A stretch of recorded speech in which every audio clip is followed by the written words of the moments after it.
I'm S.A. Bradley, and welcome to Hellbent for Horror, a podcast devoted to all things related to horror, where I remind you that you used to love horror movies, and you secretly still do.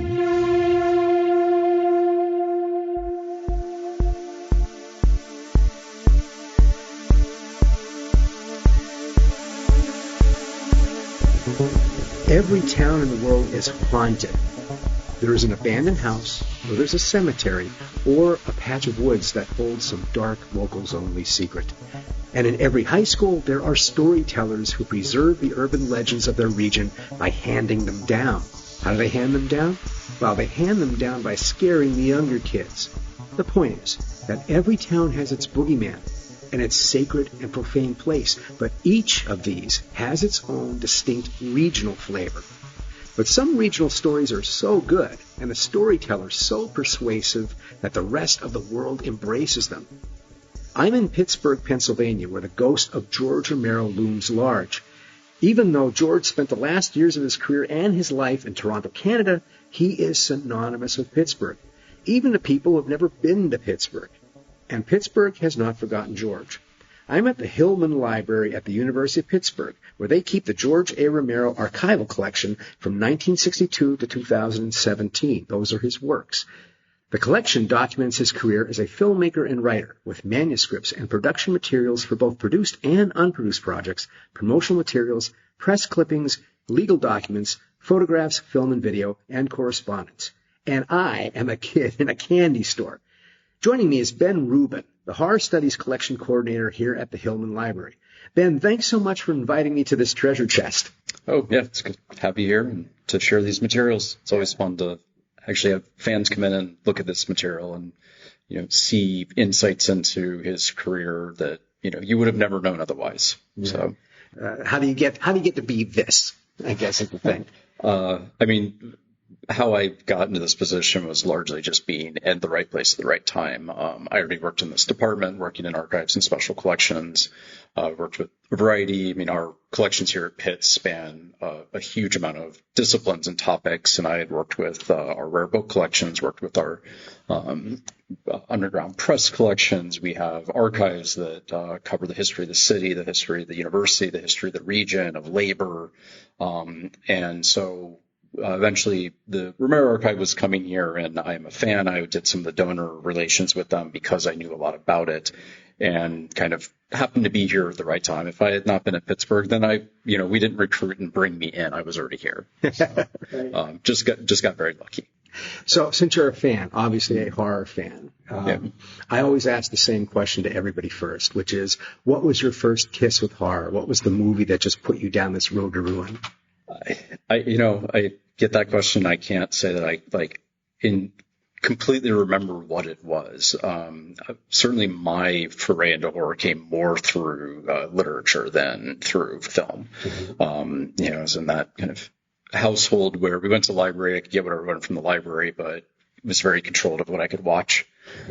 So I might go to friend's house who had more forgiving parents, or that, had cable, or that we would go to the VHS, the video store, and could actually rent something. But certainly Scary Stories to Tell in the Dark was an early, foray into it, and some of the more traditional horror stories in ways that, the kind of books that were the illustrated classics that would retell Frankenstein or something in a way for kids to absorb. But yeah, film-wise, I can't really remember what it was. I definitely remember once I had friends who had cable, watching USA Up All Night, in the late 80s, and that was the greatest thing ever. But yeah, I just really don't remember what that piece of film media was that really hit me. It doesn't have to be film media. Yeah, I think on the literary side, I remember, reading those kind of more ones for kids, and then starting to read King. And I remember Misery was the first King book I read in probably 5th grade. And then I had an uncle that was a big horror fan, and I remember going to visit him, and he gave me The Damnation Game and the first Borderlands anthology by Monteleone. And that's the moment I definitely distinctly remember being this is what's horror. This is so far beyond what King is doing. the table of contents from Borderlands anthology still, I think, are the writers that hit me the most, with Koja and Lansdale and Wilson, and just that was such a rich anthology. Like I distinctly remember like those two things, and sitting in the car driving back home from he lived in Atlanta and we lived in the Florida Panhandle, the long road home to read in the car. Wow, we have a lot in common in that way, because my family did not let me watch a lot of things because I was a scaredy cat. I got scared over everything. And they were in a deeply devout religion that didn't allow for a lot of things as well. But my dad was functionally illiterate, and he did not understand that books could be entertainment. So he would hear, oh, you want to see Jaws? Well, you can't see Jaws. Of course I did, but at first I read it, and there's a huge sex scene in there and stuff. It's like he had no clue what he let me do. But you also had a corrupter who was a family member, which uncles right. are always good for that kind of thing. Yeah, and, he'd send me home with, a Skinny Puppy Naguar record too. That, yeah. And I have to give a shout out to Pittsburgh's library system. I think it may be the best library system in the country. At least that's what I've been told. I mean, it's a pretty good library system. We have a lot of resources. We are one of the largest ones in the country. So as far as kind of public academic institutions, we're in the top 10 generally, particularly in like holdings. We have about 9.5 million volumes in our collections, and we probably have 1,200 different archival collections. So we're a very large library system among public institutions. Of course, places like Harvard and Stanford surpass us of being a little bit older, but also just, having more money as a private institution. Right. But, probably the biggest of, I think, the largest public institution library is Michigan, but, we're always like up in that top tier. Yeah. Well, it's pretty fantastic. And the library was one of the things that saved me, because there weren't many places I could go. I was in the coal mines of Pennsylvania. So even there, the public library was something that was, I got to see some of the more carnal things that I could possibly see and read, coming out of the public library. And I didn't become a complete serial killer out of it. But it certainly gave me borders outside of the ones that I was given already. And I'm always grateful to some of the writers that you've talked to there. Clive Barker was another one for me, who just was such a difference. He was such a deal breaker for a lot of people, and for me, he was a great difference maker and meant a lot. So I have to ask, your business card says Horror Studies Collection Coordinator. How many of those could there possibly be in the world? I'm fairly sure I'm the only one. It's a very good job title. Yes.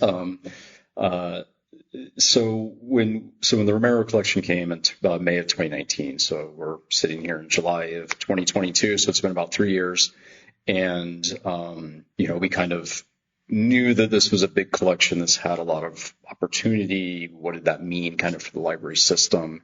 And we have a great director who is really supportive of like understanding the impact of genre and like its importance. So we did some investigation, or I did some investigation and kind of looked around to see like what did we have in our own collections, what could we see from peer institutions, and it didn't appear that any other large academic institution had a collecting strength and an identity on horror. So we can see University of California, Riverside has this amazing science fiction collection, and that's really their identity. And they have Bradbury's papers, and they have Butler's papers, and so many more. And like that's really like their area. They do have horror, of course, but like science fiction is what they're doing. We see Bowling Green State University has a pop culture collection. They have one of the best comic collections in the country, and other sort of pieces of popular culture that a lot of times don't see good academic treatment. Right.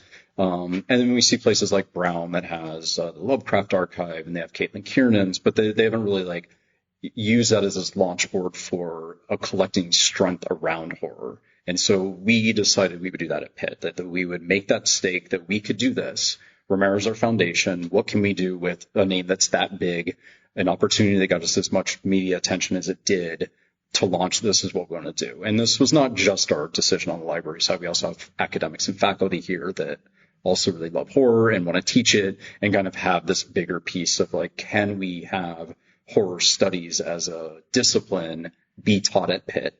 Can it be somewhere you can get a minor, a major? Can we have a research center? Can we turn this into something bigger? And so on my side, I see the library, like we're that first base. Like we have to have the resources to allow people to come here to study this.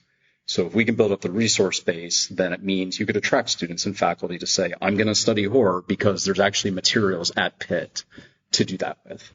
So we are making that claim. We're the first and the only ones that are doing this right now. I'm sure that there'll be competitors at some point, but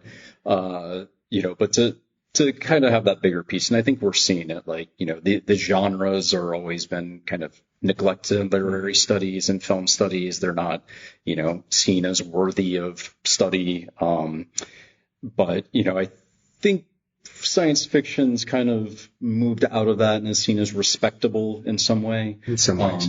I think that horror and romance are still seen as kind of gutter genres, despite the fact that that's what people buy. I mean, if you go onto Amazon and look at what their bestsellers are, it's going to be genre fiction. And that's what people read. That's what people like. It's what sells. So I don't see any reason why we can't be studying it in an academic experience. I think the last few decades, we've seen a slow decline between an erosion of the line between high art and pop art. And that popular culture, pop art, has really kind of become the mainstay of what people can actually talk and communicate with. And that makes me ask the question, do you think that there's been an increase in studies of horror in academia? Yeah, I mean, I think there definitely has. There's a journal called Horror Studies now.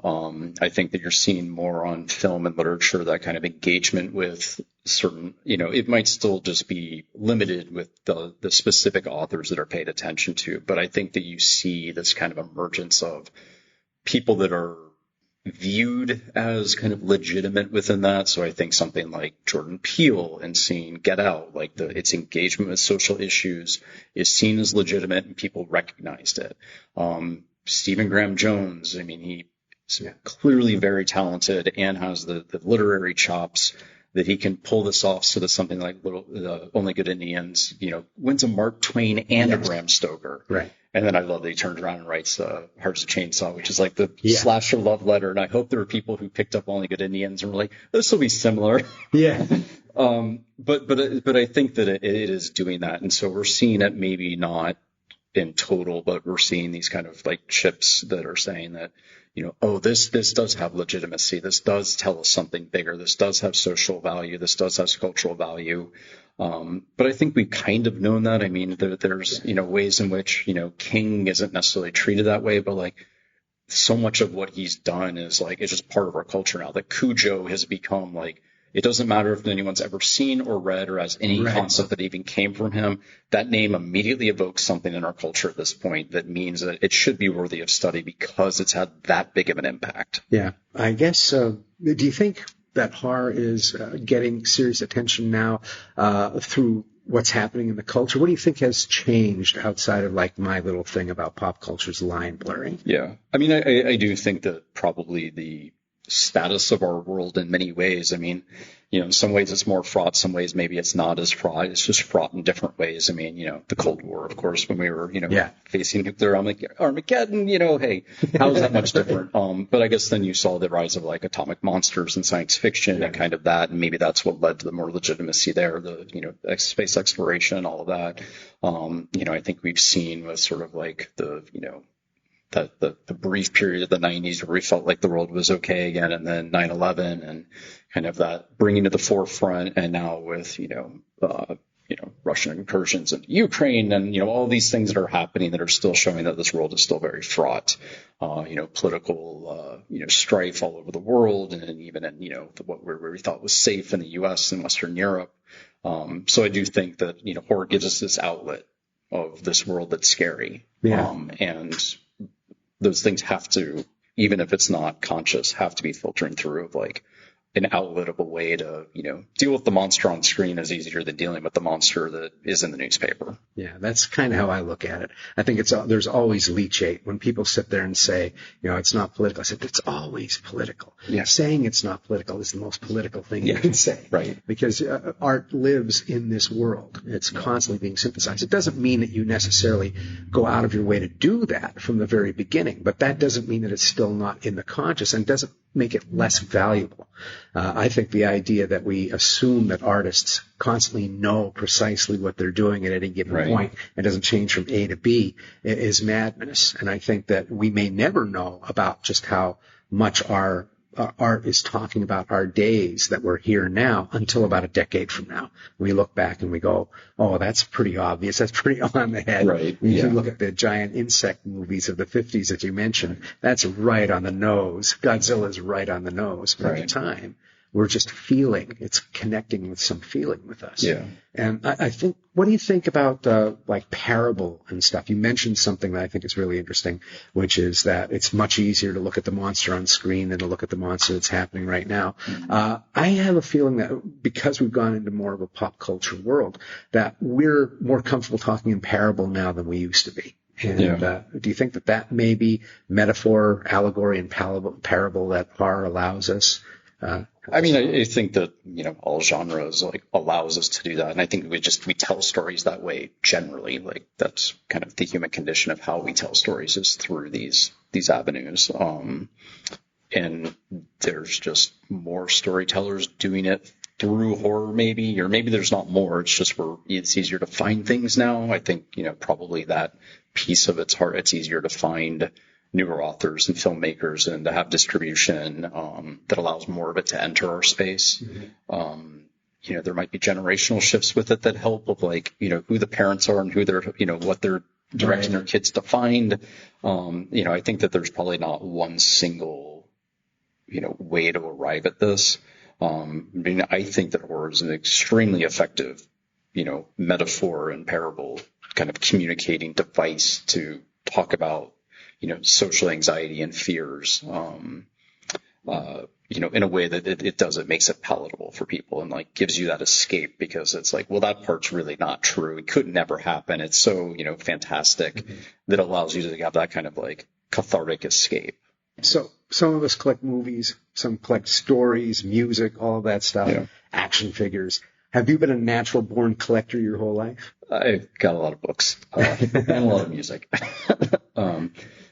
Movies not maybe necessarily as much, but yeah, I mean, I definitely am, despite working in a library, I have access to about as anything I want, have a large at-home library too. It was definitely one of the, a lot of cassettes and CDs and things from, collecting music and, and I, even with books, it's that sort of what can I love like different editions of the artwork. So and also I like the feel of sitting and reading with the book. Yeah.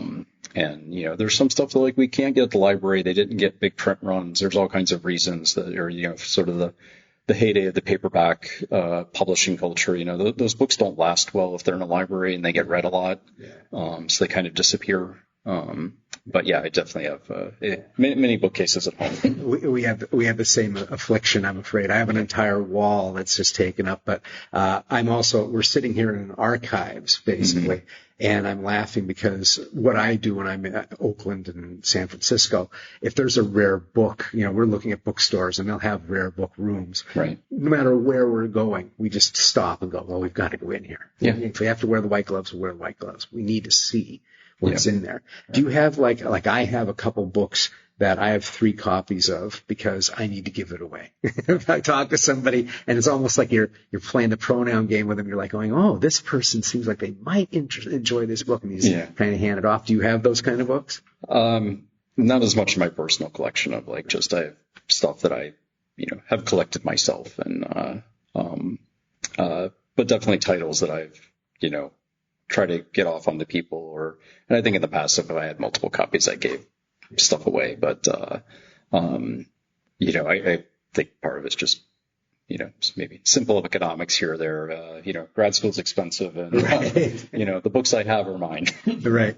What do you think is the power and the draw of collections like this? You have this amazing George Romero one. You also have several other things that we'll talk about. What do you think is the power of that? Is it the item itself? Is it the hunt, the thrill of the hunt?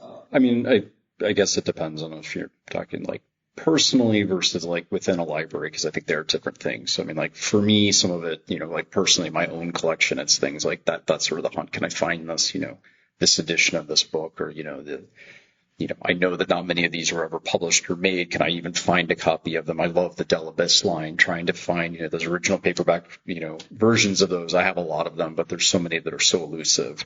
But on the library side, I think it's like ensuring that we can collect and keep and maintain that cultural memory for these things that are somewhat elusive, that not a lot of them were made, that is overlooked in culture, that, all of a sudden down the road, we'd realize what was so important about it.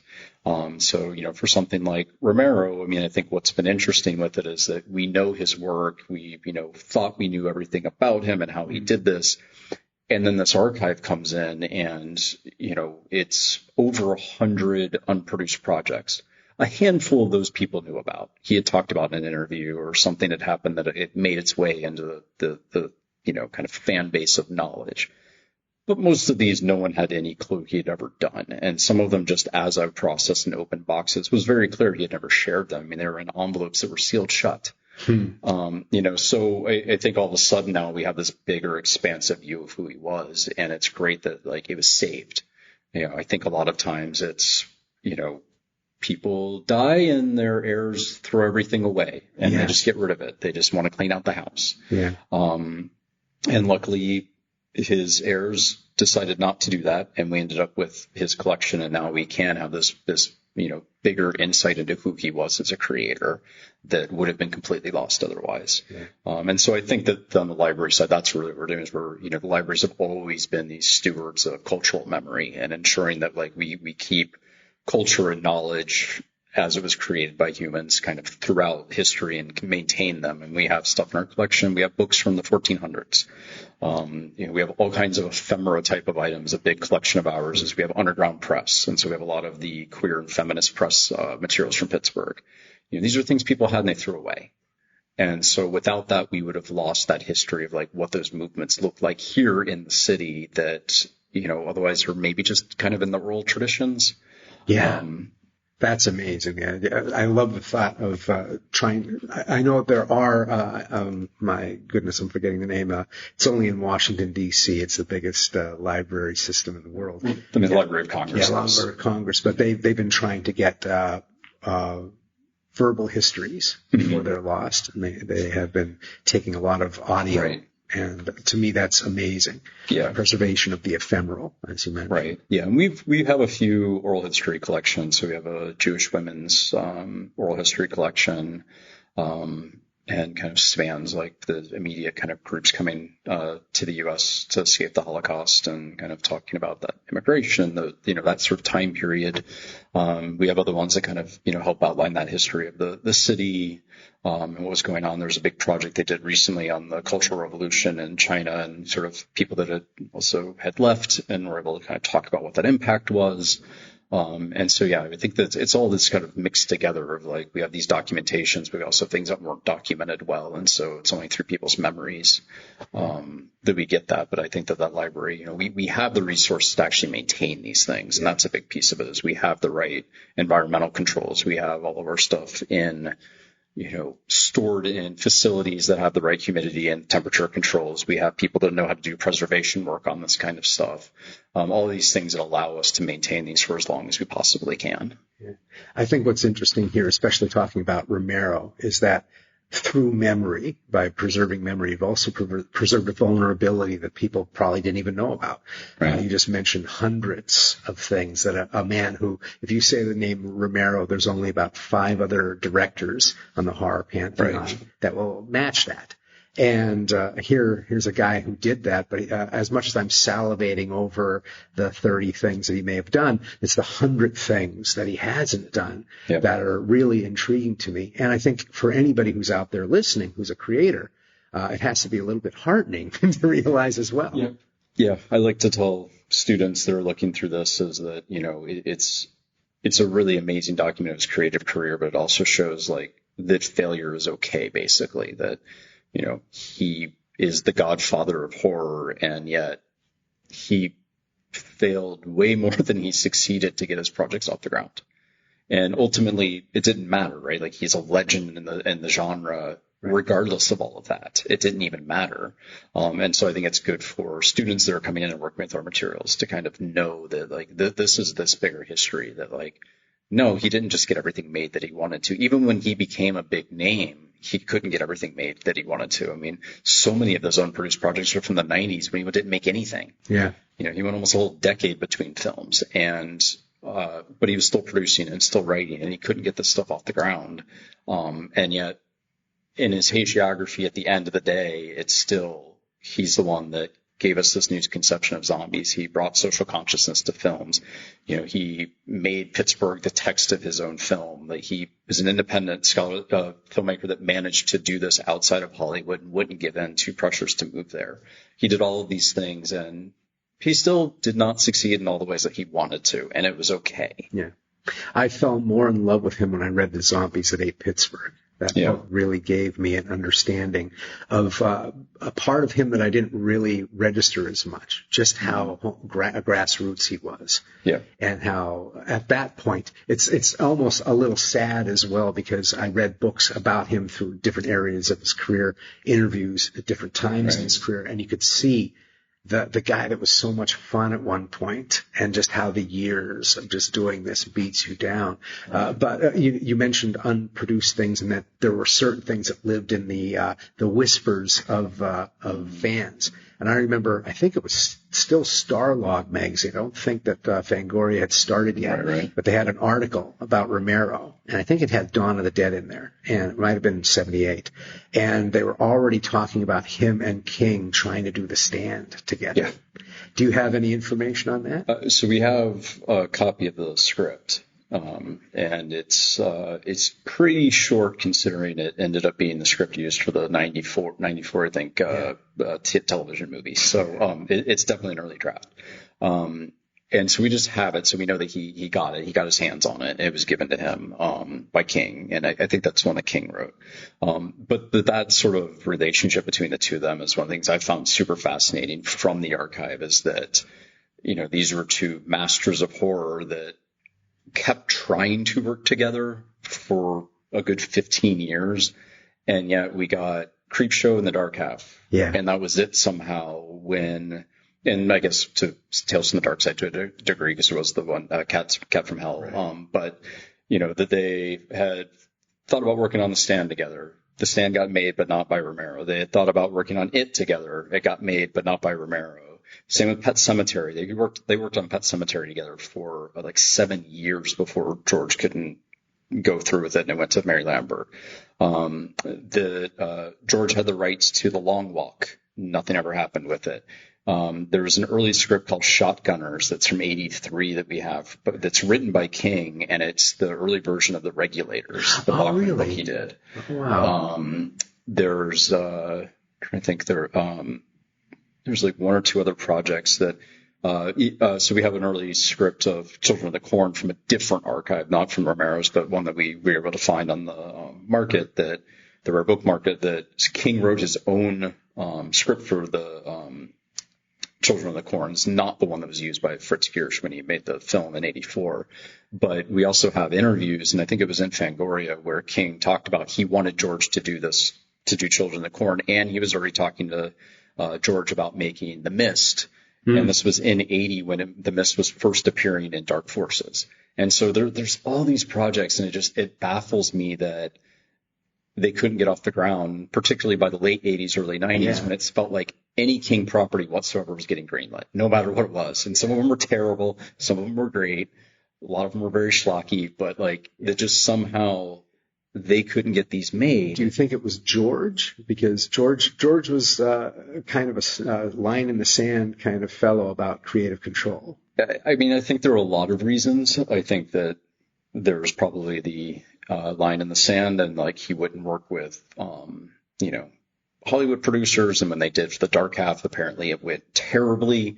George was a pain in the ass because he didn't want to work with them, that they didn't want to give him creative control. So I think there was a lot where they just could not work together, but they managed to get the film made. I think unfortunately there's probably that piece of, what we do know about King and Romero of the influence of drugs and alcohol at that time. Certainly by the late 80s, King's been very upfront about his struggles. Mm-hmm. I think that probably had something to do with it. I think there's just, economic realities that were happening where they wanted a bigger budget and it just wasn't going to happen. I think there were a lot of reasons that it didn't come about. I know with Pet Sematary, one of the things was that, and we have some correspondence to it, that, King was adamant it had to be filmed in Maine. And George was absolutely about that too, and that he couldn't get the studio to agree with it. Of course, Lambert did film it in Maine, so it did happen, but that there's a, that kind of, they couldn't get across that line of like, this is what has to happen. For some of the others, it's really unclear, like the level of development that actually occurred. So we know that with Pet Sematary, we have a lot of correspondence. We have storyboards, we have budgets, we have casting ideas, all kinds of things. But we have, we have the script that Larry Cohen wrote that was sent to George, and some notes from George about some ideas on editing and maybe a couple casting ideas. And that's about it. So it's really unclear, how far down the line this actually went, of them really saying, can we do this? Can we get financing? Can we get a studio? Can we get a producer? The archive doesn't quite tell that story. Larry Cohen's another one of those legends that very few people get to talk about much. Do you have, he did a lot of screenplays. Yeah. Do you have any other screenplays of his? So I guess it's Lawrence Cohen, who he does write as Larry Cohen, which is different than, It's Alive Larry Cohen. But, so we do have scripts from Carrie, and so a couple of different drafts, and then we have a Ghost Story. Yeah. And so again, these sort of legendary, pieces of the horror, filmography. And again, these guys were all working together, but that's somehow not all quite really together or getting these things made. Yeah. I was wondering if you had correspondence, because that's kind of one of those things. It's like Truffaut, Hitchcock sitting around, and, the Beatles and Elvis meeting and not knowing what to say to each other. So I was wondering if there was anything where you have King and Romero talking. And a little bit. So it's weird that, so again, the archive itself, it's really a document of George's creative history. It's very clear from the archive at this point that what George kept and what meant a lot to him was the creative piece of this. So it's a lot of scripts, a lot of drafts. There's a lot of press that he had kept of how his films were being talked about, or reviews. And I think a lot of things were people that things where people sent him these clippings. But the sort of business side of things was clearly not what he was paying attention to. That's what his producers did. And that's what they did. And so the collection itself came from 3 different sources. So we got material from his widow, from his daughter, and from his business partner, Peter Grunwald. Okay. So starting with Monkey Shines, which was the first project that Grunwald and George worked on together, we all of a sudden have all this production material that we didn't have before. And so there's a lot of things there's probably correspondence, but I guess he didn't keep it, or it didn't come with the collection. There's these untold stories where we just don't know why this didn't get made, what happened. But we have a few pieces of correspondence between King and, or I guess they're from King, that clearly show they're really good friends. Mm-hmm. Right? There's a note about Pet Sematary and then Monkey Shines where they're talking to each other, and it was obvious that George had been up to visit recently, and kind of they made an offhand comment about the drive there. Girl Who Loved Tom Gordon, that was another big one that they worked on together, and Christine Forrest is now actually working on making it and it happening. So I think she's producing, and she got a director. But the first draft that we have of Girl Who Loved Tom Gordon that was written by King has a handwritten letter on the cover by King, and then his edits throughout. And just from the way the letter's written, it's clear that it's not just someone sent him a script and he wrote back, that it's a personal note. And so you can tell that they were very close, and they're friends with each other. But the archive itself is just, you can tell what Romero valued, and what he valued was the creative aspect of what he was doing and what he was writing. And he had producers that handled the other part of this for him. So you said that he saved reviews and things like that. Did he get fan letters? Did he save fan letters? We have a handful of fan letters. There's not much. Yeah. And again, some of it I don't know if it's things if he just didn't keep it, or if it's things maybe that the family didn't include with giving things over. I think, there's probably stuff that they wanted to keep that, were meaningful for their, their family member. Yeah. But there's a ton of press, so we can really show that sort of through press how he was talked about, as films were received, how they're advertised. Yeah. And kind of contemporaneously, which is interesting to see, how was this talked about, as opposed to it's so hard for us now when we look back and we, have this glowing kind of idea of who he was and what his impact was, but that's so post hoc to what was happening when it was being released. Yeah. So I love that as well. The reason I asked about the letters is because there's, once again, this idea of the vulnerability that a ghost has from these past things. Right. And that's something that I think a lot of times we look at artists and we just see them as like these shadows on a hill somewhere, whereas many times they do need those wonderful letters, or they matter so much, or they have the one thing that because of what, like the Bachman books, you have somebody find out about your books and makes you write something else because you're so angry over it. And so I love hearing about that kind of thing, and I'm glad you were able to get in touch with Christine Forrest and get all of this information from her as well. I figured that she's kind of a lost portion of this, after the divorce. She just kind of disappeared, and she was such a huge force early on. I mean, she was definitely kind of that, adage of, behind powerful men or a woman, propping them up, that she was definitely there in the background doing a lot of this with production, and, was involved in the actual, film industry from this side. And, had come about that on her own through going to school and whatnot, and then meeting up with him and kind of being there to really, be on that set and to make these films move forward for, a big chunk of his career. So I mentioned how George is somewhat synonymous with Pittsburgh. Pittsburgh's somewhat synonymous with George. You're not a native Yinzer, though, right? I am not. No. But you've been here for quite a while. How would you describe the personality of Pittsburgh? What would you say it is? Because we say that he's synonymous with it. What do you think is the attitude? Or I mean, certainly when I moved here, it was clear that Romero is beloved and is, I guess I kind of knew his films were from here when I moved here, but it wasn't as clear to me. And then rewatching things when I got here, I would recognize parts of the city or, things that were talked about. But I mean, Pittsburgh still has that sort of blue collar ethos from when it was the, mill town. It's very much not anymore. It's, as we call it here, eds and meds. It's medicine and education is what the economic drivers are. We're sitting at, one of the two largest employers in the city, which is the University of Pittsburgh and University of Pittsburgh Medical Centers. But I think that it all still is there. And I think that's sort of the way that he embodied true independent filmmaking spirit of the people that are in his films, that worked on his films, are from Pittsburgh. They're from here. They're not from Hollywood. They're here. Yeah. A lot of them still live here. The extras were all from here. The, crews that worked on this, that they were Pittsburgh. He truly made a filmmaking industry here. But he got that from, I think, working in industrials and commercials, but also having these connections to others with, he worked with Fred Rogers. Yes. Right? And Fred Rogers was here and he wanted other people, he could see someone who maybe was working in a different genre, but had a lot of talent and would make sure that he could succeed. And I think that's another part of Pittsburgh is it's a very friendly city, where people want to help others succeed. And so, the sort of Mr. Rogers neighborhood is true. Yeah. I mean, we are also very neighborhood segregated, but, yeah, I mean, and it's just, I think people here, they love their own. And so even though George is actually from New York City, right.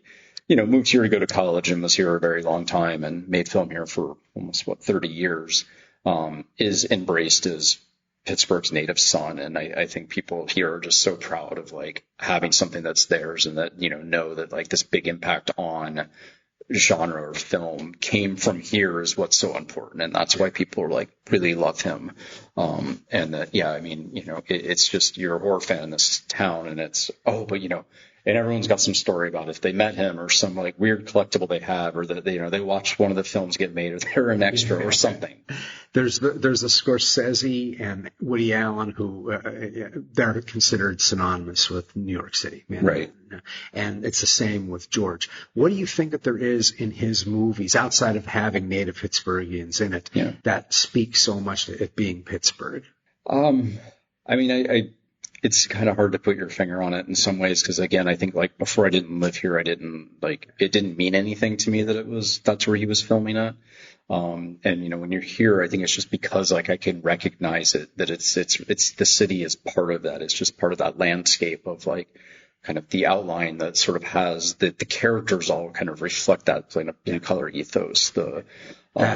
I think that's what's really there. But, and I think it's interesting, even like his film that most relies on the city as character is Land of the Dead, which is he didn't make here. Right. But the downtown is really like it's part of it. And I notice in the scripts a lot now, especially as I know what these places are, is that when you read through and it'll have like where something's set, it refers to neighborhoods and towns and things that if you don't live here mean nothing to you. Mm-hmm. And most of them don't necessarily make it into the films. And so like it doesn't tell you anything, but like when you read the script and then I'm like, oh, okay, that's totally like, that gives me a clue that like it's just outside of the city. Oh, this is in this, dilapidated mill town now. This is here. Like it gives you that real sense of what he was trying to communicate, I guess, to, whoever else is going to help make that film with him. Of like, this is the neighborhood and the idea of what I want embodied in the scene is that you understand that this is in the mill town. This is in the park. This is in the south part of the city, which is slightly different than over here, or this is in downtown. And I think you get those clues from it, the way he writes, because he's telling you where these things are happening. Well, I think that's what's interesting. Like Scorsese and Allen. Yeah, Allen relies a lot on the city of New York, Manhattan, that is. But really, it's personality, energy, and the characterizations of people that make those New York movies. And I'm glad that you mentioned the blue collar piece too. It's not Pittsburgh, but it is in its own way. Like when I watch things and I go, that feels very Pittsburgh, even though I'm from the other side of the state. I'm outside of Philadelphia. When they're the National Guard in Dawn of the Dead and the hunters are going after the zombies, and the woman's holding up coffee cups and everything, all of that stuff, that feels so real.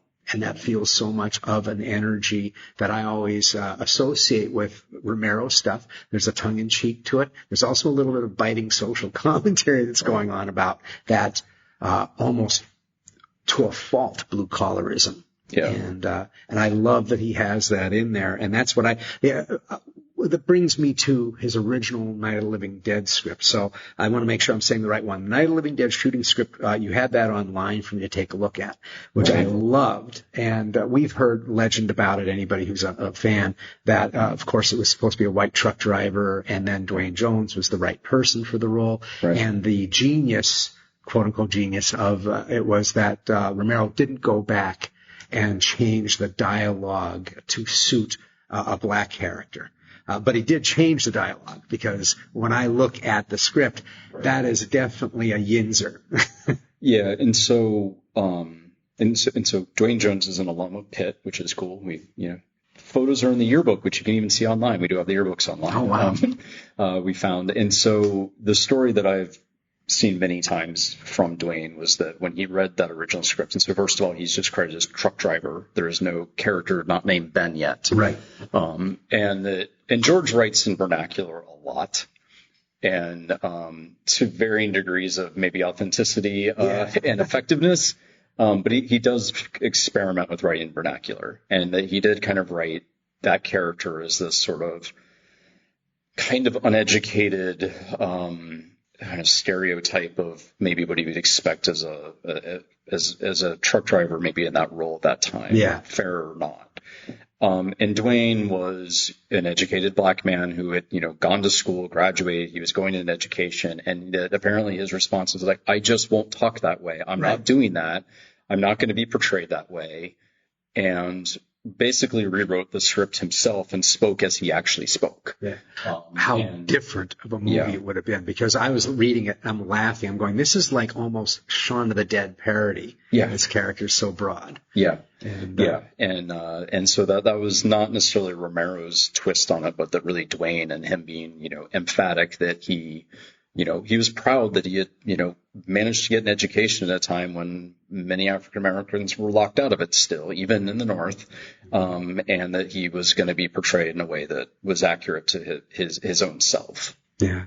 I thought it was great because you can see where the great movie is hidden underneath the flabby movie that was on that script, because there's all this stuff of like, yeah, dog will hunt. I'll just say it's something like that. Yeah. All that's crossed out except for yeah.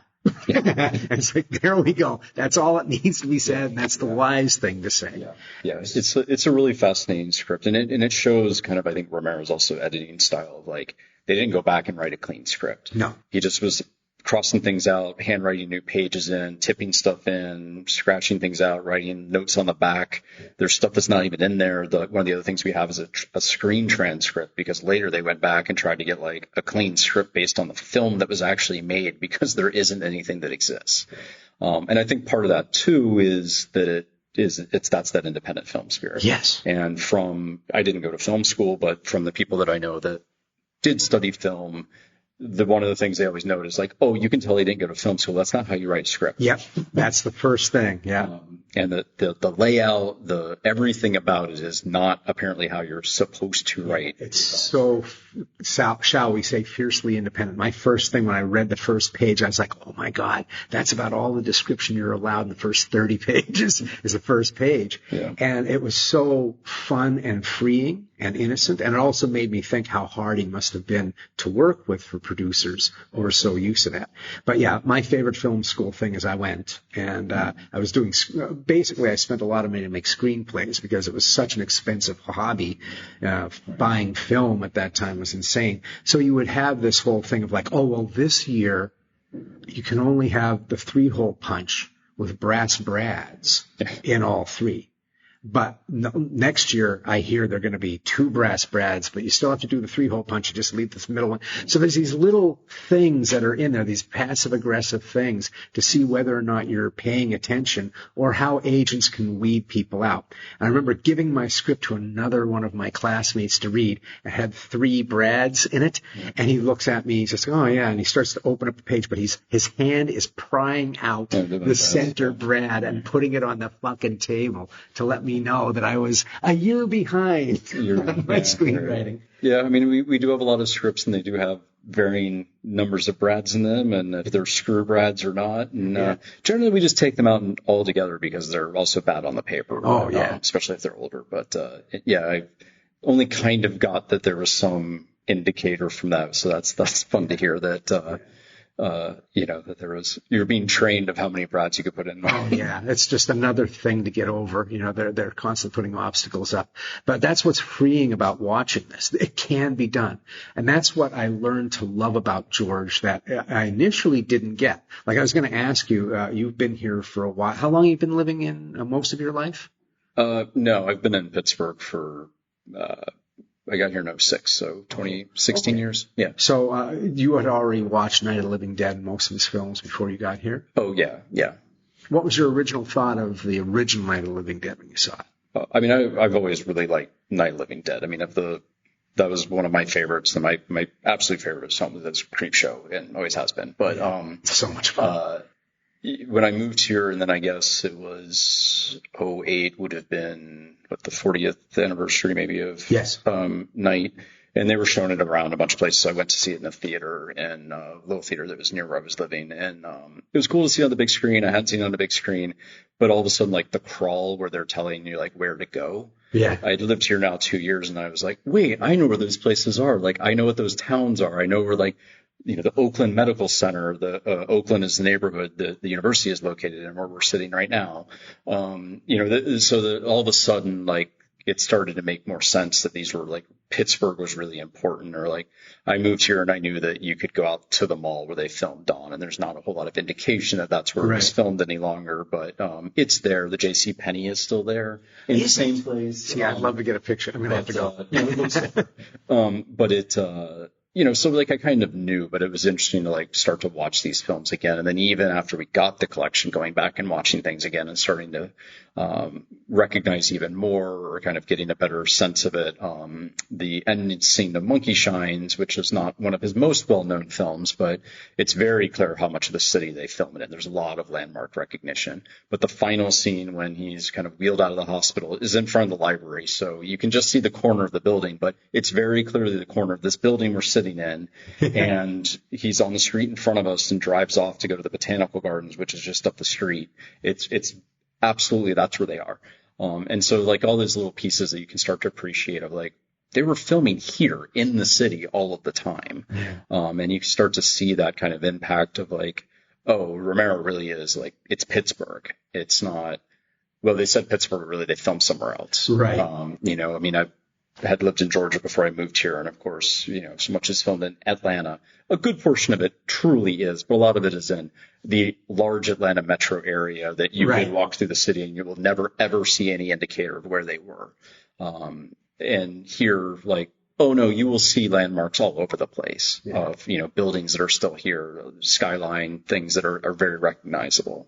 I have friends who live outside of Atlanta, and they used to work on The Walking Dead when it was down there. I went to visit them, and they took me on the Cannibal Apocalypse tour.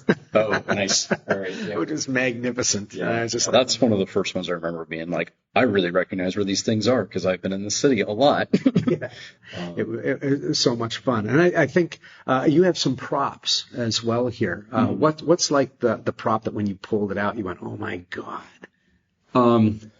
I mean, we've got we don't have a lot of props. We have a few that are neat.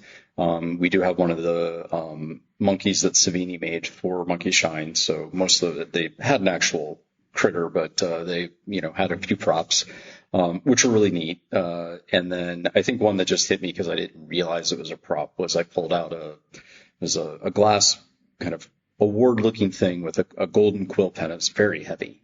And it was clearly from the Dark Half. I knew from the character name, definitely the Dark Half. And didn't know if it was like a fan thing. Like there was no documentation, nothing with it. It was just in a box. And then I watched the film again and realized that it was a prop, but it was hanging on the wall behind the character, that Beaumont. Well, he's sitting in his office at the university. If I hadn't held the thing in my hand, I probably wouldn't even noticed it. It's on screen for a couple of seconds. And somehow that's the prop he ended up with, which is, just kind of neat because it's not something that, I guess we expected to see. The dead walk is the thing. So we do have one of the newspapers from that opening scene of Day, that blows open with the dead walk. It's a full-size newspaper, and other than the headline is complete gibberish. Mm-hmm. It's all just gibberish all the way down, but there's enough text on there to show that there's a newsprint, which is interesting in contrast to we have the page of the People magazine from the Dark Half, and it's an actual article. Like they wrote the actual article that was used in the film. It's not gibberish. It is a description of Thad and, his wife, I can't remember the character's name, or, burying Stark and, come out and reveal his pseudonym. It's a real article. So I think it's funny the, kind of differences in the amount of detail that was given to these props that, again, you don't see that People magazine paper long enough in the film to remotely care to actually have been able to read it. Yeah. You have the Fiddler's Green menu, right? Yes. And so that's another one. And that's something we got very recently with some Land of the Dead stuff. And so we have one of the menus they're reading in Fiddler's Green. And it's a full menu with actual entrees listed with the ingredients and real prices, so that I guess that maybe gave that realism to the characters as they read it. But again, something that never appeared on screen in a way that would have mattered if it had anything real written on it. Yeah. And with that one too, which is just fun, is that it's, the fancy Gilded Society of Fiddler's Green in 2005, and, a fancy entree is $13. And, man, that'd be nice now. But that was very expensive at the time, and their conception of how to make that seem out of reach. Yeah. So there's these handfuls of nice little things that kind of give that another piece of the collection. It's the kind of thing that fans want to see, that kind of come in and, think of this more of what you see at a museum or at a convention. And the archive is very different than kind of what you see there. But we do have these kind of more visual pieces to kind of help draw people in and see these things. And then, I'm hoping it's the hook to be and you could read a script that literally no one else has read. Yeah. Which I think is the amazing part. It takes a different engagement. But is hopefully what would be exciting about it, is to come in and, you could read an unproduced script that in some cases, I'm not sure he actually gave it to anybody. Mm-hmm. Yeah, this is the stuff that makes me salivate. I'm so glad that I know the closing hours are still hours away. Yeah, you got some time. Spend some time in here. You talked about regional, this being a very regional filmmaker, regional attitude, and we talk about allegory as well, and how sometimes it's easier to talk about the monster than it is what Sarah Romero gave us. The zombie in a way that had never been done before. Right. And what I always loved about it is he always said, it's just a working stiff. He said these guys are they're us, right? We're going to die. We're walking around. And I don't know. The zombie is just like, it's the way that it was portrayed was just, it made sense kind of, but I think it's because really what he was portraying was the way people reacted. Yeah. And I think he had a very dim view of humanity and how we'd react. Day is definitely a testament to that. Oh, yeah. And I think maybe that's what gave it the realism that made it easy to kind of buy into, was that the reactions of people and how they acted and how they kind of face this. The zombies are never the villain in any of the things that he's making. It's the humans that we can't get along and figure out how to band together and do something. That's what made Ben such an effective character, was that he is the only one that's sort of figuring this out. And like, this is how we're going to have to, we've got to figure this out, guys. Come on. And you see that, and there's always the kind of that one character that's kind of got it, and trying to pull everyone together. And so I think that's what it spoke to, is that these felt like normal folks that you could understand would be there. There wasn't the kind of, action hero, mythic figure that swooped in that was like, nah, no one's really like that. They're regular folks, and they quibbled with each other, and just couldn't get along. And I think that made it really effective. Yeah, I'm really fascinated about that kind of attitude. I think there's a satire that's inside of the stuff that Romero does. He hits on there's a gallows humor to working class. There's a certain thing when you laugh instead of cry in certain areas. And I think that Dawn is full of that, especially when everyone's trying to escape Pittsburgh, when the zombie invasion's really happening. And guys are like, what island are you going to go to? Any island. I don't know. Right? And there's all of that stuff when they're inside of the mall and they shake hands while stealing money out of the bank and it's taken a picture of. That is so, everybody laughs very hard during that stuff. And there's a great recognition. And I think the sad side, the dark side, comes out in Martin. And I think that he's really got some darkness inside of Martin about, especially at that time, rust belting across the country, and that he turned Pittsburgh kind of into a coffin. Do you have any insights, anything that was from Martin?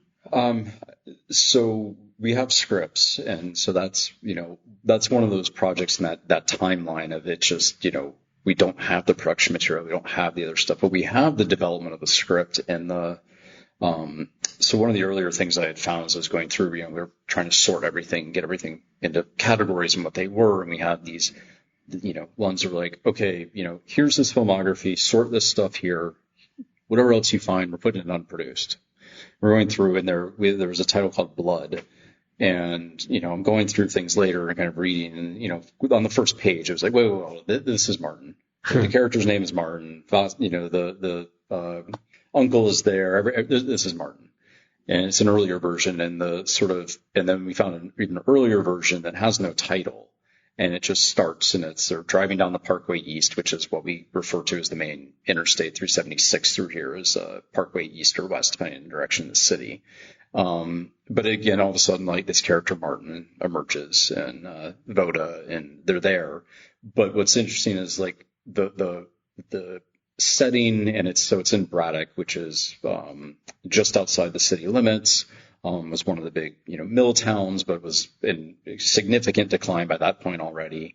And it's always there, it's in that sort of, it's there. You have this character struggling with who he is, and as can't figure out relationships, all the other ways that kind of afflict Martin throughout. What kind of changes is whether or not he's actually a vampire. Right. And so, that he absolutely 100% is a vampire, or that he just kind of thinks he's a vampire and he's just assaulting people and he's biting them. It sort of changes throughout of whether he's actually afflicted or he's just delusional. But the sort of that broader setting of against this backdrop of kind of no hope now that you're seeing at that time, even that's even early in the decline of industry, but I think he was already seeing what that impact would be, that, those next 10 years were going to be extremely rough here as, the population, I think, cut in half as people left, and so, yeah, it's very much there.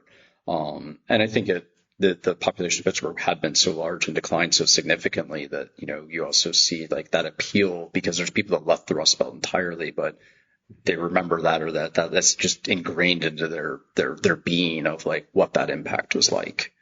I think it's also why you see Romero fans everywhere. It's the same way there's Steelers fans everywhere. It's just there's the diaspora.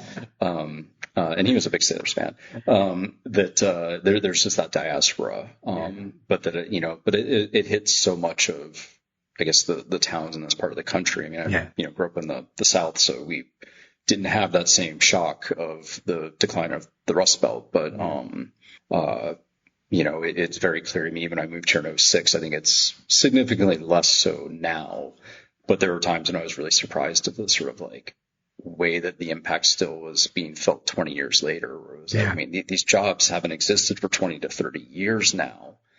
And there's still that sort of like, sorrow over, but I didn't get my mill job. Like, well, you mean you were born after they were closed? You never were going to get a mill job. Yeah. I was called a coal cracker, but I never cracked coal in my life. My grandfather may have, but that's it. Yeah. And so I think it's there, and he captured it. And even though he was, the art student, like he was not from that world. Bronx, no less. But the people he worked with were all from here and were part of that, and their families were impacted. And, I think it seems like it was impossible to have lived here and not have seen the devastating impact on families of like these jobs being lost. And so, and Martin, I think, and Braddock is just really, really significantly, that identifier of that, because it's a town that only existed because of that mill. And it being gone meant there wasn't an industry. Yeah. I think it's very interesting, too, that he was from the Bronx, originally, and he came here as a young man, but he still was not from here. It reminds me of how there was a theory that the best cinematographers for American films are not American. They come here later and they fall in love with the place and they see things that we can't see because of Trees for Forest. Right. I'm wondering how well Romero did that, coming into an area and falling in love with it and being able to see it. So, yeah, I think there's probably some truth to that of, him, being able to come here and just kind of see what's happening, but not have had that long history. And just, the people he worked with. I mean, Tony Buba is the guy he worked with from Braddock, who still lives in Braddock and can still take you all around there. But I think, having that little bit of perspective of like what that impact. He was also a very empathic filmmaker. I mean, as much as he had a very dull view of how well we would do in an apocalypse, I think he really understood. And that's the universality that his work has. You don't have to be from Pittsburgh. But if you understand a little bit of working class, it has a lot more depth to it than it's not he showed people that you never saw before on film. They might have been on the Honeymooners as a joke, right? But they were the background person. Right. They were never going to be the foreground folks. And I think that's one of the things I love about him. Yeah. I think that's true. And I think, we've certainly heard plenty of stories of like just how collaborative he was on set, and that he wanted to talk to people and talk to these actors and talk to people that didn't know what they were doing and kind of help them learn this craft. And that, he wasn't, I guess, Kubrick kind of person on stage that was, terrifying his, he may be the opposite of Kubrick. Right. That it seemed like, he was actually, he was there and wanted to help people learn how to do this, and to, he would listen to, this young cast member who came on that had never been in a film that would have an idea and would hear them out. Maybe he implemented it, maybe he didn't, but that he would always hear them out and would work with people. I hear that all the time of people that were just extras, and they would meet him and he would like talk to them, that it wasn't that, don't go interact with them. You're just the extra to show up in the background. That he wasn't like that. Yeah. So you're an archivist. You have all this stuff of Romero. What's the one that got away? What's the holy grail that you wish you could find? I don't know if there's like an archive that we wish we could find. And we've been doing this for 3 years. So I think we've got lots of opportunity to get more materials and to get, items and to grow this collection so that we can really have horror studies. we found so much cool stuff in Romero. We've gotten so many new archives that are from others. I don't know that there's like that one that we'll never get that. I mean, as a horror fan and as someone who gets to work with these archives, sure, I'd love to see like Stephen King's archives. They'll go to Maine, and they should go to Maine. Mm-hmm. I'd love to go visit those. That's not coming here. That's fine. I would love to get Clive Barker's stuff. Of course, who wouldn't want Clive Barker's stuff? I'm pretty sure that will go back to Liverpool, which is probably where it belongs as well. I do think that there's these sort of natural associations, and I think there's ones that, it doesn't, that the places where people are from aren't as tied in. I mean, Maine and King can't be separated. Right. But others are not necessarily that way. So I don't know that there's like that one that I think got away, or that we've only been doing this for 3 years. It might not have gotten away. Right. Well, what's the one that you would search for that has to do with Romero? What would be like that idol that, what's his name, Indiana Jones goes for in the beginning? What would be the thing from a prop or a set or a script or something? Wow. Yeah, I don't know. That's a hard question. There's so much in it that I would have never expected to see that I think it's hard to like then think about it from the other perspective. Like, gee, I wish this had been in there instead, because I mean, there were so many treasures that we found that we had no idea that we could have ever gotten our hands on. Early drafts of scripts that we didn't even know that existed, that he had written it in that way. Early synopsis of Dawn. It's a different film. Yeah.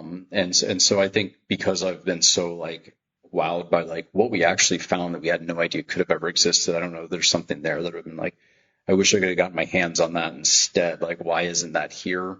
I think that'd be cool to see some of that early production material of like why they made some of the decisions they did about like where to film or things in Pittsburgh, to see that kind of dialogue.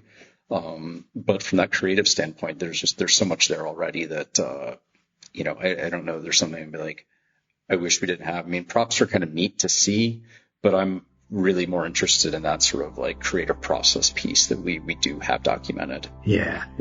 So let's get into the collection. Okay, let's take a look at what we've got here. Okay, so here's some of a little bit of a sample of what you might find in the Romero archives. So one of the big pieces is really showing his creative history, and one where you can see the sort of development of his film. And so Dead Reckoning is the original title for Land of the Dead. I think a lot of fans know that, but this is a way where you can really see the development from the original script to the final script. One of the biggest differences is that in the original script, at the end, the Dennis Hopper character gets on a helicopter to flee Fiddler's Green. They turn around and fly into the building and explodes. And this is from July of 2001. A couple months later, of course, an ending of that nature could no longer be filmed. Right. And then we basically see nothing for the film, and it reemerges in early 2004. And then by August, we were seeing about pretty much the final script. So 2004, we have the final script. Yeah. The movie came out what year? 05. 05. So, but we see this sort of then that creative history and development of how the story, sometimes because of an external factor or just creative development. We also have a lot of storyboards. These are very cool, very visual. I think what's interesting is you can see these are definitely after they've done some casting. Right. This is very noticeably Eugene Clark, and just shows this kind of development of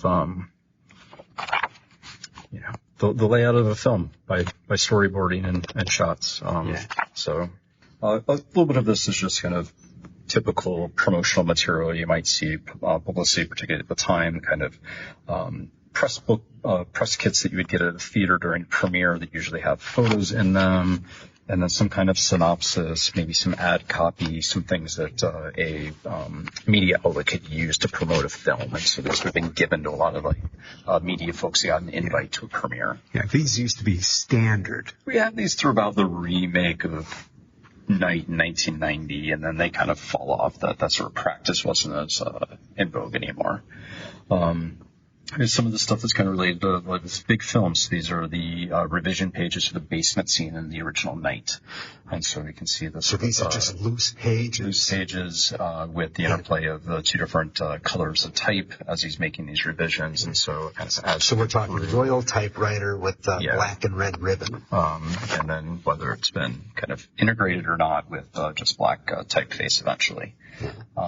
but kind of again gives us a sense of how a scene developed from how it was originally written to how it was then edited to, we could probably still compare it to the film and see that it's probably still even different. Yeah, and that's Harry, Tom, and Helen down in the basement. In the basement. Yeah, kind of arguing. So we have a large packet of material from the lost film that we found in the archives, so Jacaranda Joe. People have been kind of following what we've been doing with the archive. Has probably heard us talk about this a lot. We premiered it as part of a streaming event a couple months ago.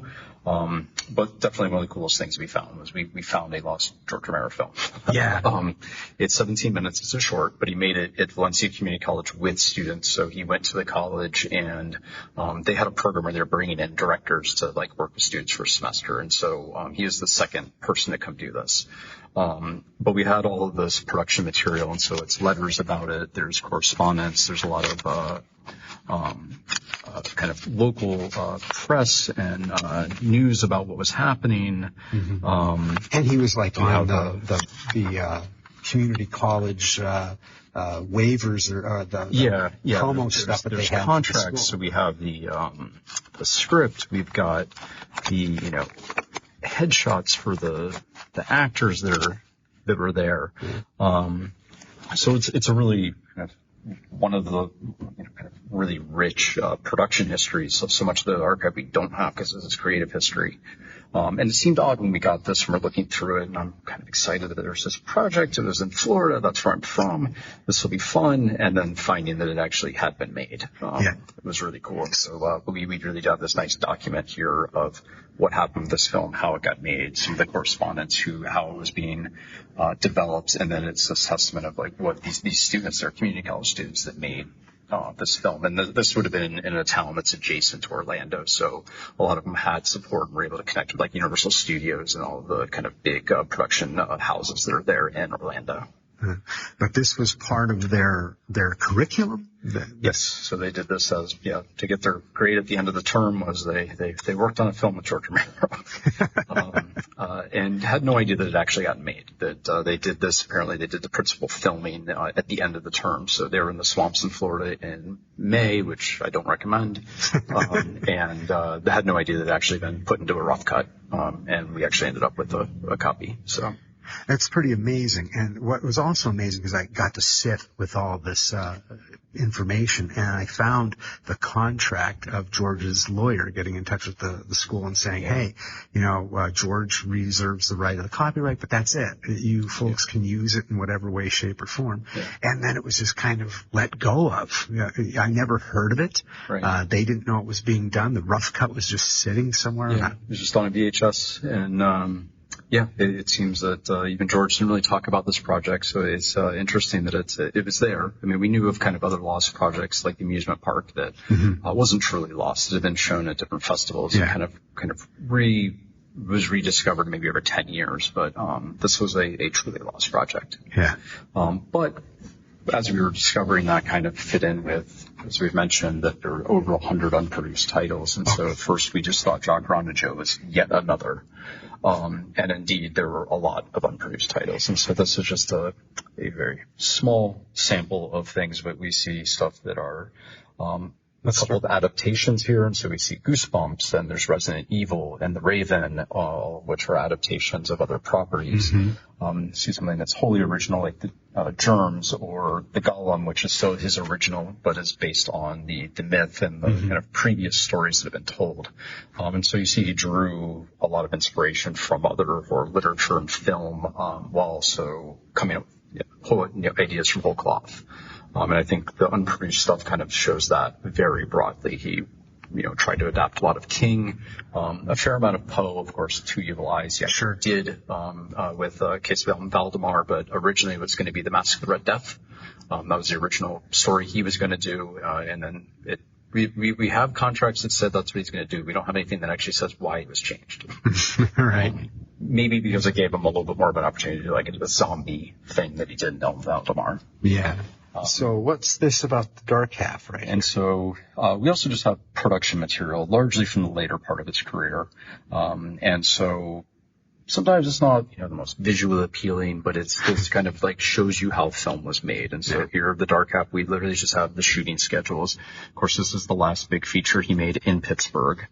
But it's a fairly thorough shooting schedule of what they were doing here in October of 1990. Again, this came out in 93, so it was actually about 3 years from when they made it, so it got a release. Kind of tells us where they are, what they're shooting, what they're doing for the day. Again, this is a fairly hefty packet for October 15th. So it kind of gives us a sense of what was actually happening on set. And so we have a lot of this for like Monkey Shines and Bruiser and The Dark Half and Land of the Dead. Not so much prior to him working with Peter Grunwald. And then sort of as you got past Land, so much shifted to the digital space that we don't have sort of this type of material as much. Right. Well, that's something that I think is really impacting me here. Like I just went through a file. It's a couple hundred pieces of paper, right? For Jacaranda Joe, which is a 17-minute film. Right. And so you get an idea of the true depth and sheer amount of work that there is to be done in any feature film. For some of these, like Bruiser even, so one that didn't get a theatrical release, not necessarily like a fan favorite specifically. I think we have like 4 boxes of production material. There's just a ton of it. And so like this is literally just the operating agreement so they could be in New York with his company. Like, so some of it is like this, like we have insurance forms. We have, the contracts and budgets and all these things that go in, that maybe aren't the sexiest thing to look at, but kind of really tell you how film is made and what that does. So I think for film studies, it's really interesting to see. And you can probably trace the differences of like how it happened at the industry in this moment in time versus how it operates in the industry now, and also probably compare this to like what was happening in Hollywood, where these are all very different environments and time periods, but really just like shows you how a film was made. I think this is invaluable to anybody who wants to be a creator, because I know we had said this kind of off camera when I was just going through the archives earlier, but when I do writing, I have all sorts of paper clippings, and it gets to a point where I'm so obsessed by what I want to write about that everything is suddenly involved in the story. But there's some muscle memory almost, except it's synapse memory, that if I go back to those old books, I feel what it was like to try and create that thing. And I think there is kind of this ghost that's in the room here of George Romero, where it's like it may be the ghost that was born senseless having to write all of this down, but at the same point it shows the physical nature, a tactile nature of creation that I think in the digital era, unfortunately, on some of the shortcuts, we may not have that energy anymore. Yeah, I mean, I think it does, or just the way that it's documented is very different. It's a very rich archive to really show how that has been developed. And so this is a very, very small subset of these materials. There's a lot. And, how many boxes do you have of just Romero? So Romero's a little over 100 boxes of material, which is a pretty substantial archive. We have archives that are 1,000 boxes, but most are maybe, in the 50-ish or less range. We can look at some of the other materials that we have in the horror collection. Absolutely. Believe it or not, folks, there is actually other horror than just George Romero here and other archives to talk about. Well, Romero was really important to the genre, of course, but also to us and sort of how we were able to develop a collecting area around horror, was that we were able to use Romero as the basis. And it's been about 3 years, and we've had a lot of success expanding. And so it's been a combination of donation and some kind of purposeful acquisition. From sort of this kind of archive that doesn't attribute to any one person in particular, but it's just about horror, we have an archive that we're just calling the Scripts and Ephemera. And these are things that we're able to find either on the rare book market or that people have donated to us. And it's a lot of scripts, press kits, we have photographs, posters, just things that kind of document the history of the genre. Generally, it's been a lot of film, but we do have some non-film. So we have some play scripts and some prose scripts. So just a couple of highlights is something like The Thing, Jaws, Children of the Corn. Now, Jaws, what year is this Jaws? And so this Jaws is from 1973. And so this is indicative of kind of what I look for when I'm trying to find these, is to find stuff that's about the development and is not a final product. And so, of course, Jaws came out in 1975, but the novel came out in 1974. And so what we know from this is that Benchley was writing the novel starting around 71, sold the rights to the option rights to the film, and started writing his own script. And so he's writing his novel and his script simultaneously. The end of this is different from both the novel and the film. Of course, in the film, it's very explosive. Suppose the tank explodes literally. And the book kind of just has a heart attack, peters out, and just very anticlimactic. In this one, he's shot through the eye with a harpoon. Spoiler alert. So it's a different ending entirely. But it is interesting of that sort of development. With The Thing, we see it's a second draft, and so again, this isn't quite the final product. Occasionally we get these names on them, and so we were able to figure out that Jack Rush is one of the special effects people. And so we'll see that most of the highlighting throughout the script is actually things that would have been for his work. Special effects work. So some of these are annotated, some of them are not. And so this largely still follows the film as it was, but that we're seeing more of like now what they're calling attention to. But also I think it's interesting for a film that had such legendary special effects, like how plainly they're described on the page. Yeah. So, and then as we were talking off camera about the Children of the Corn and having one that was, written by King, so it's technically an unproduced script because it's not the one that was filmed, but then of course being edited by Dennis Etchison, who anybody connected to the literary scene, reveres him for what he did. Yeah, Dennis Etchison. So I just had to take a shot at that.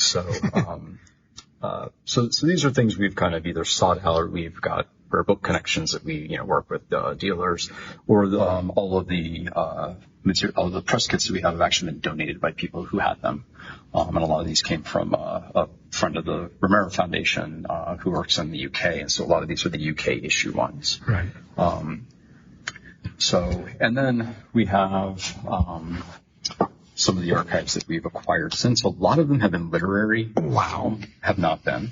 Mm-hmm. But we do have Kathy Koja's papers. So again, in the literary scene, that she is the best.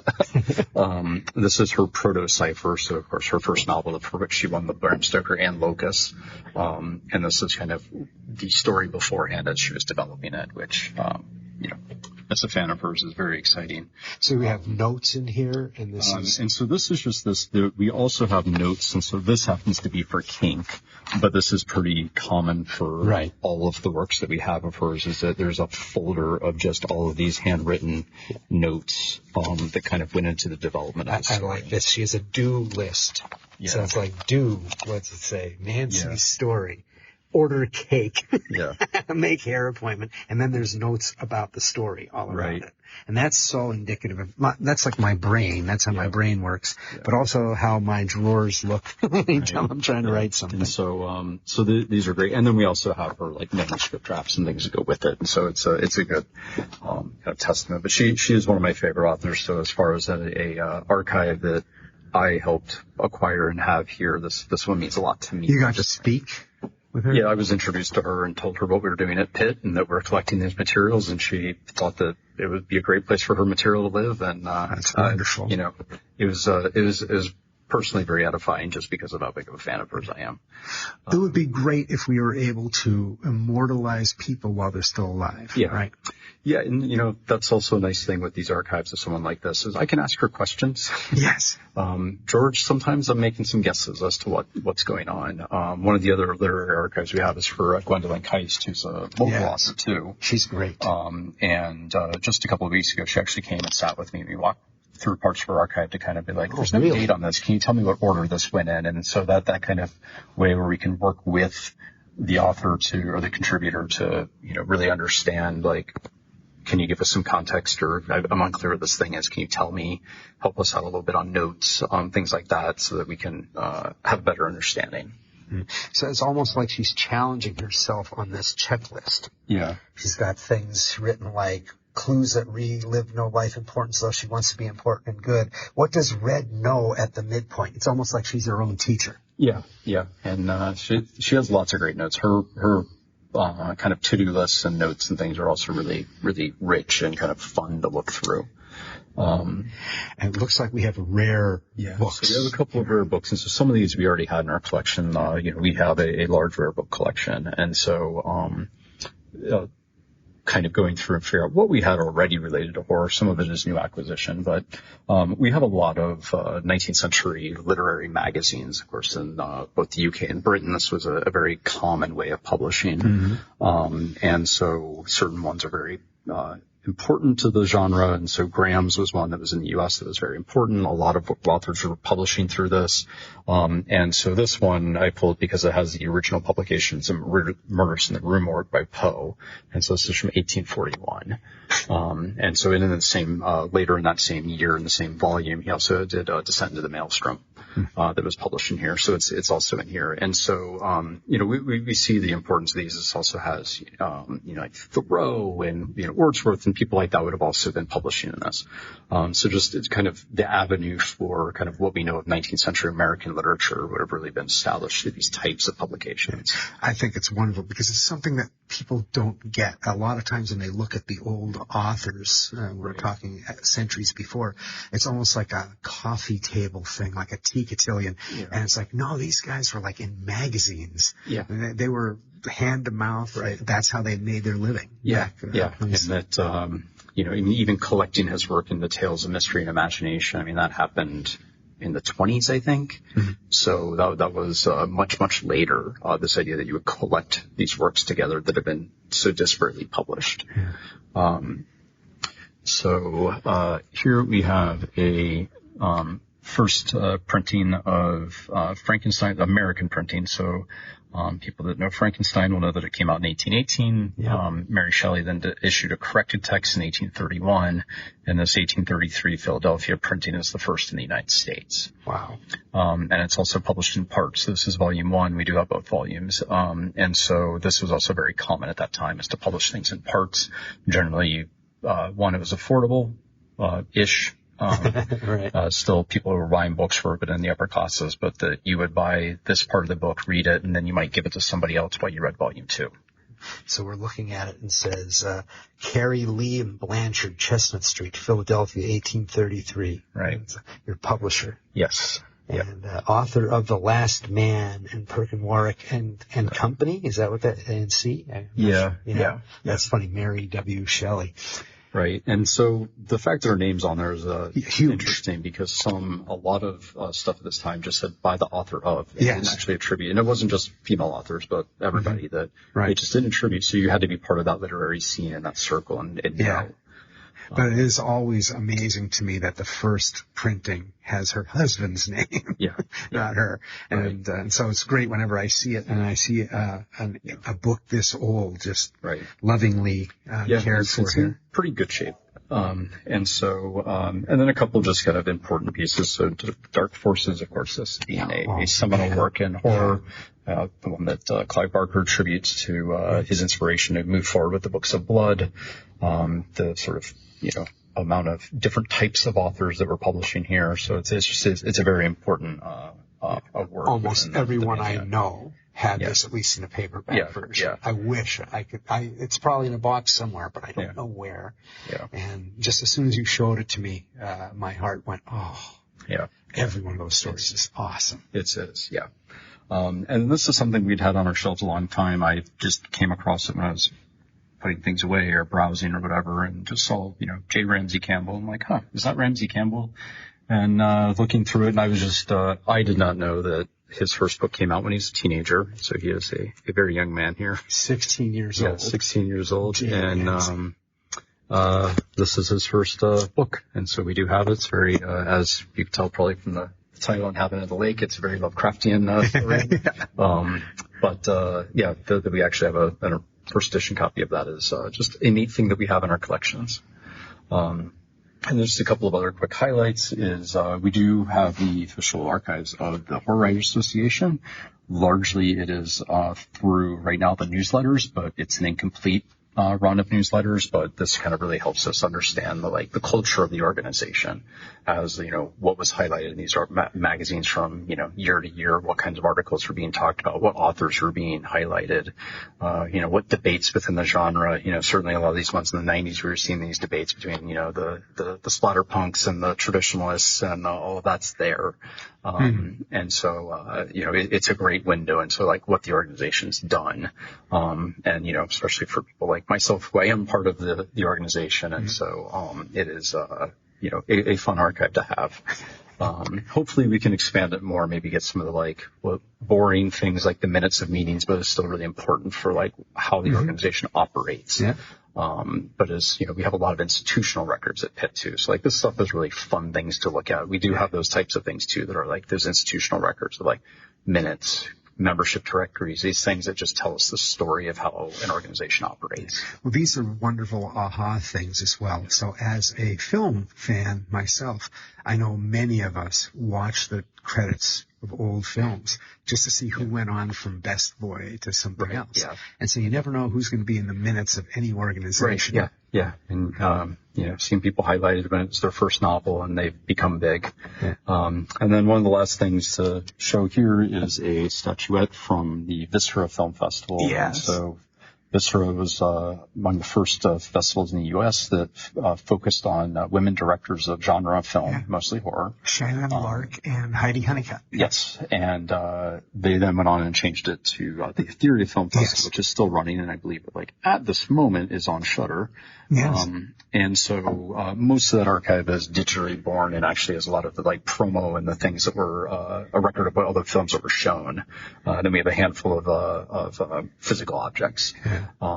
But as again kind of broadens out so that we have literary archives, we have institutional archives, we have the archives of a festival, we have archives of filmmakers, all of this kind of being here as a resource base to study horror, which is the ultimate goal of all of it. How many different archives do you have that are involved in horror here? I think we're around 12-ish. Yeah. Somewhere around there. Okay. So, and mostly literary. We've had a lot of really great success being tied in with the HWA. It's been a good avenue to make connections and start to get materials. I think one thing that's also easier is that writing is solitary, so people have their own archive of everything. The Romero Archive came from 3 different people and still isn't the full range of everything he did. And it's because it's so collaborative as an effort that I don't think anyone has everything related to their own film career, but people might have everything related to their own literary career. Yeah. So wonderful. Thanks for taking us through all of this. Sure. So these things are all kind of building. Of course, we're buying rare books as we can find them, or trying to get early editions of things, and then the scripts and ephemera that we're seeking out. We're always looking to grow more. It's been 3 years and we've had a fair amount of success in growing along a new collecting area. It's not shocking, right? Horror fans are pretty obsessive and yes, and completists, which is why it's going to get hard to get me out of here. Yeah. And, but they also like to share. And so I think it's been nice to have that and connect with people. The people that I am compelled to hang out with, people that I really connect with, are the ones that are compelled to create themselves in some way. But real horror fans, and I don't use real horror fans, it's usually used as a pejorative. I use it as the people who are significantly, truly dedicated to this. They're not hoarders. They are givers. Yeah. It's useless to have the information in my head if I cannot get it to other people. Right. And so if you've got this stuff laying around, yes, you must give it to someone who also finds it valuable. It's the idea that we all find value. We find these things gems where other people may just see, copper. And I think it's amazing. Yeah. Yeah. It's I don't know. I have a fun job, I can say.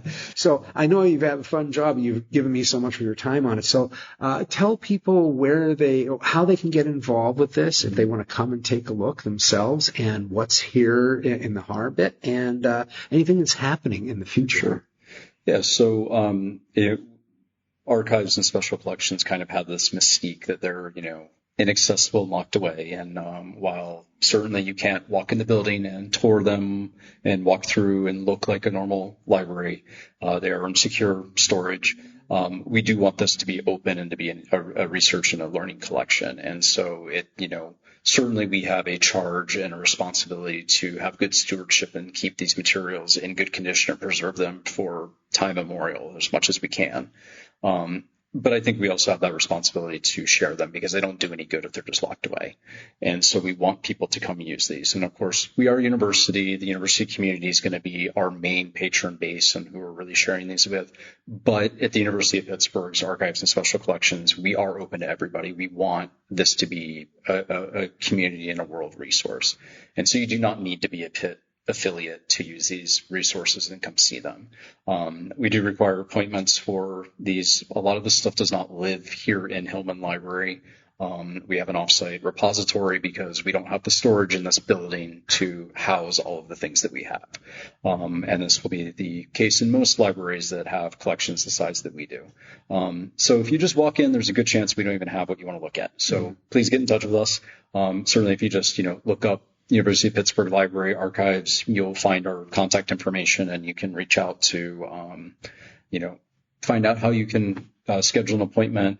We have what we call finding aids, which are collection guides that give you a sense of what is in a collection. So you can look at the Romero finding aid and you'll be able to see what are the contents of the 100 boxes and determine what you might come look at in a day. I would caution people to think that your eyes are much larger than what you can actually do. Trust me, you cannot look at all the things you think you want to in a given day, especially once you get sucked into a script and realize it's 300 pages that it takes a while to read. So, think about that as you come to plan. I will probably also caution you that as I get lots of responses of just like, oh, look at 50 boxes worth of stuff. I promise you will not. The guides are good so that you can kind of get your head around what is there and what you might really be interested in and want to spend some time with. Some of these things are, a fleeting glimpse of maybe a publicity piece, but then a script will take some time to go through. Getting a better sense of who he was as a creator, who any of these people were as creators. And so, yes, please, get in touch with us. We're happy to have people come in. We want people to come and look at these resources. And then we do some public programming. And so particularly because we got this collection so close to the pandemic is, when we get a collection, first of all, it's not open immediately. Romero came in on several pallets and boxes that were sealed up, and we had to open them and figure out what was there. So we call this processing. So we literally go through, get our handle on what's in it, do an inventory. Sometimes things are arranged already. Most of the time they're not. And figure out how do we arrange these? How do we put this stuff together? What all is here? How do we present this out so it's easy for someone to understand what's in a collection? And that can take a long time if it's a big collection. Romero took us almost 2 years. And then, of course, the pandemic hit, and it meant that we had no access to our buildings. We had very little way to share material with people. And so we started doing more public programming, particularly virtual. And so we do have we call it the Horror Studies webinar series.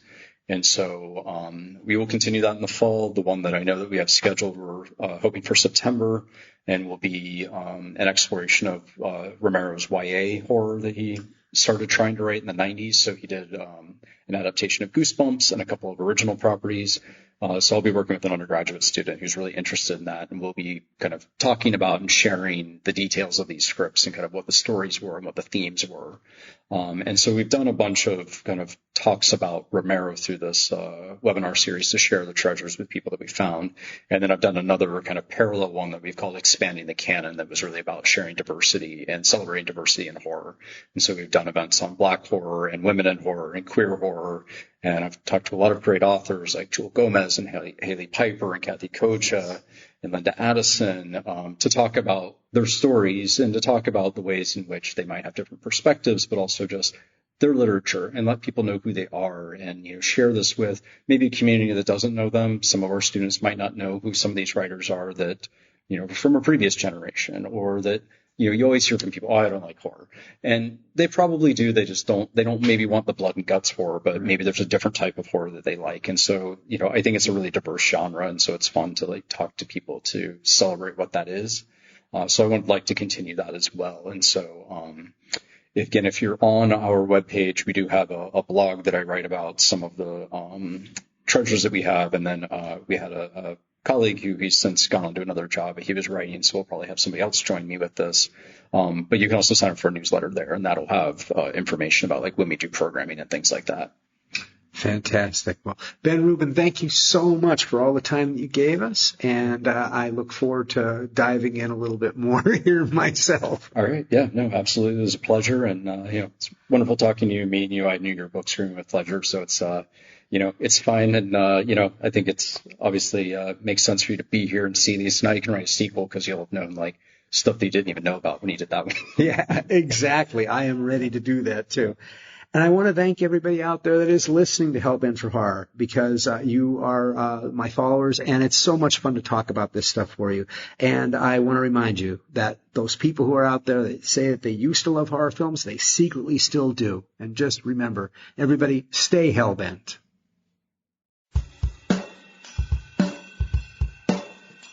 And thanks for listening to the show. Hellbent for Horror was written and broadcast by me, S.A. Bradley, and produced by me and Lisa Gorski. You can find more on our website, hellbentforhorror.com, and I'm also on Facebook at facebook.com/Hellbent for Horror, and my Twitter handle is Hellbent Horror. Please hit that subscribe button to get H4H hot off the press. And if you can do a review on iTunes or whatever app you listen to us on, that really helps people get to find us.